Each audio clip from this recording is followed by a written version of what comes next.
നമസ്കാരം. കഴിഞ്ഞ ദിവസം CPM general secretary MA baby ചില കാര്യങ്ങളൊക്കെ പറയുന്നത് കേട്ടു. അതായത് CPM ഇടതുപക്ഷം ബംഗാളിൽ ഭരിച്ചിരുന്ന കാലത്ത് ഏതാണ്ട് 20 വർഷത്തോളം ബംഗാളിൻ്റെ കാർഷിക രംഗം വലിയ മുന്നേറ്റത്തിലായിരുന്നു. പക്ഷേ വ്യാവസായിക രംഗം തകർന്നുപോയി. പുതിയ സർക്കാർ ഏതുമാവട്ടെ BLM കൂടെയുണ്ട്. പുതിയ സർക്കാരിന് ആശംസകൾ. രാജ്യത്തെ ഏറ്റവും വലിയ multi state housing cooperative society, എല്ലാവർക്കും ഭവനം, BLMന്റെ ലക്ഷ്യം.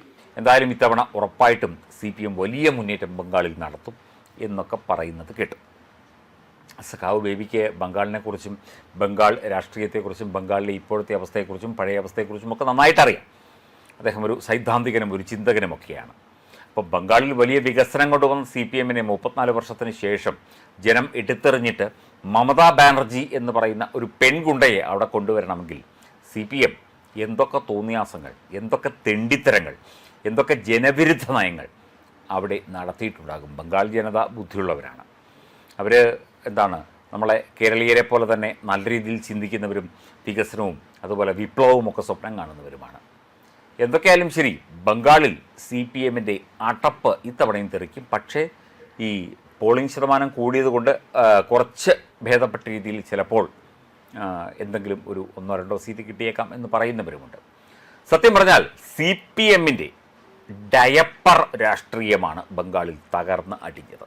ഡയപ്പർ രാഷ്ട്രീയം എന്ന് പറഞ്ഞാൽ 2-3 വയസ്സുള്ള കുട്ടികളെ നമ്മൾ ഡയപ്പർ ഇടിക്കും. അവർ മലമൂത്ര വിസർജനം നടത്തുന്നത് തടയാനായിട്ട്. ശരിയായൊരു നടപടിയല്ല, എന്നാൽ പോലും CPM എപ്പോഴും ഡയപ്പർ ഇട്ട് നടക്കുകയാണ്. കാരണം അവരിന്നും ആ ഡയപ്പർ രാഷ്ട്രീയമാണ് മുമ്പോട്ട് വയ്ക്കുന്നത്. എന്നിട്ട് പോളിറ്റ് ബ്യൂറോയിലും സെൻട്രൽ കമ്മിറ്റിയിലും പോയി ഈ ഡയപ്പർ ഊരി പരസ്പരം മണപ്പിക്കും.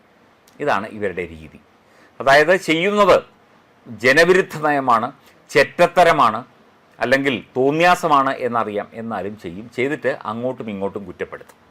കേരളത്തിൽ 2024 തെരഞ്ഞെടുപ്പിൽ വലിയ തോൽവിയുണ്ടായപ്പോഴും ഇതുതന്നെയാണ് ചെയ്തുകൊണ്ടിരുന്നത്. ഇനിയിപ്പോൾ 2026 നിയമസഭാ തെരഞ്ഞെടുപ്പ്, ഈ തെരഞ്ഞെടുപ്പിൽ എന്തെങ്കിലും തരത്തിൽ തിരിച്ചടി ഉണ്ടായാലും ഇവർ പരസ്പരം ഡയപ്പർ ഊരി മണപ്പിക്കും.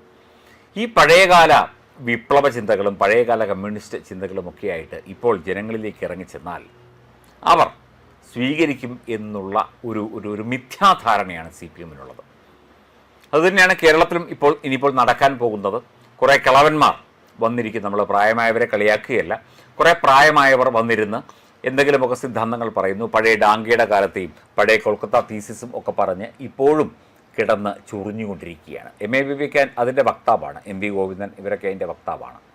പിണറായി വിജയന് മോശമല്ല. പിന്നെ പിണറായി വിജയൻ അത്യാവശ്യം നല്ല ബിസിനസ് അറിയാവുന്നത് കൊണ്ട് അദ്ദേഹം കുറേ കാര്യങ്ങളൊക്കെ തന്നെ ചെയ്യുന്നു, കുറേ കാര്യങ്ങൾ ഏകോപിപ്പിക്കുന്നു, കുറേ ബിസിനസ് പരമായിട്ട് രാഷ്ട്രീയത്തെ കൈകാര്യം ചെയ്യുന്നു. അത് മറ്റു പലരുടെയും സഹായത്തോടെ, മരുമകൻ്റെ സഹായമുണ്ട് എന്ന് പറയപ്പെടുന്നു.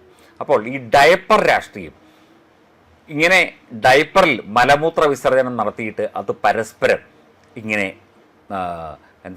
അത് ശ്വസിച്ച് നോക്കുന്ന, മണത്ത് നോക്കുന്ന ഒരു ഡയപ്പർ രാഷ്ട്രീയമാണ് CPM ഇന്നും പയറ്റുന്നത്. അതാണ് ബംഗാളിലേക്ക് പ്രശ്നം. ഒരു കാലത്തും ബംഗാളിൽ എന്നല്ല, ഇനി ഇന്ത്യയിൽ ഒരിടത്തും CPM എന്ന പാർട്ടിയോ ഇടതുപക്ഷമോ പച്ച തൊടാൻ പോകുന്നില്ല. ജനങ്ങൾ CPM എന്ന് കേൾക്കുമ്പോൾ കമ്മ്യൂണിസ്റ്റ് ചരിത്രം തന്നെ അതാണ്, കമ്മ്യൂണിസ്റ്റിൻ്റെ ചരിത്രം തന്നെ അതാണ്. ലോകരാജ്യങ്ങളിൽ, റൊമേനിയയിൽ, ഹംഗറിയിൽ നമുക്കറിയാം, എല്ലായിടത്തും ഈ കമ്മ്യൂണിസ്റ്റ് എന്ന് പറഞ്ഞാൽ തല്ലിയോടിക്കുന്ന, അല്ലെങ്കിൽ കമ്മ്യൂണിസം എന്ന് പറഞ്ഞാൽ ആൾക്കാർ കല്ലുവലിച്ചെറിയുന്ന അവസ്ഥയിലേക്ക് കാര്യങ്ങൾ എത്തി. ഇന്ത്യയിലും അതുണ്ടാകും എന്നതിൻ്റെ ഏറ്റവും പ്രകടമായ ഉദാഹരണങ്ങൾ നമ്മൾ കാലങ്ങളായി കാണുകയാണ്. എന്തൊക്കെയായാലും ഈ ഡയപ്പർ ഊരി മണപ്പിച്ചുകൊണ്ട് പിണറായി വിജയനും MA ബേബിയും MV ഗോവിന്ദനും നമുക്കറിയാൻ വയ്യാത്ത കുറേ സഖാക്കളുമൊക്കെ തന്നെയുണ്ട്. എന്തായാലും ഇവർ ഈ തൊഴിലാളി വർഗ പാർട്ടി, അല്ലെങ്കിൽ ജാതിയില്ല മതമില്ല എന്നൊക്കെ പറയുമെങ്കിലും ഇവരിൽ എത്രയോ 58 വർഷം കഴിയേണ്ടി വന്നു ഒരു പിന്നാക്കക്കാരനെ അവരുടെ പോളിറ്റ് ബ്യൂറോയിൽ എടുക്കുന്നതിനായിട്ട്. സ്ത്രീകൾക്ക് എന്ത് പ്രാധാന്യമാണ് കൊടുക്കുന്നത്? ഇവിടെ സവർണ മേധാവിത്വം CPMലുമുണ്ട്, നമ്മൾ പലപ്പോഴും ചർച്ച ചെയ്തിട്ടുണ്ട്. ആ സവർണ മേധാവിത്വത്തിൻ്റെ ലാഞ്ചനയും ഡയപ്പർ ഊരി മണപ്പിക്കലും എന്ന രാഷ്ട്രീയവും പേറിക്കൊണ്ടിരുന്നാൽ ഈ പാർട്ടി എവിടെ ചെന്നെത്തും? കടലിൽ പോലും ചെന്നെത്തില്ല. പടുകുഴി എന്ന് പറഞ്ഞാൽ ഏറ്റവും വലിയ പടുകുഴിയിൽ ചെന്ന് എത്തിക്കഴിഞ്ഞു. ഇനി CPM എന്ന് പറഞ്ഞാൽ, അല്ലെങ്കിൽ ഞാൻ CPMകാരനാണ് എന്ന് പറഞ്ഞാൽ കേരളത്തിലടക്കം ആൾക്കാർ തെറി പറയുകയും കുറ്റിച്ചൂലിനടിക്കുകയും ചെയ്യുന്ന അവസ്ഥയിലേക്ക് കാര്യങ്ങൾ എത്താൻ ഏതാനും വർഷങ്ങൾ മാത്രം മതി.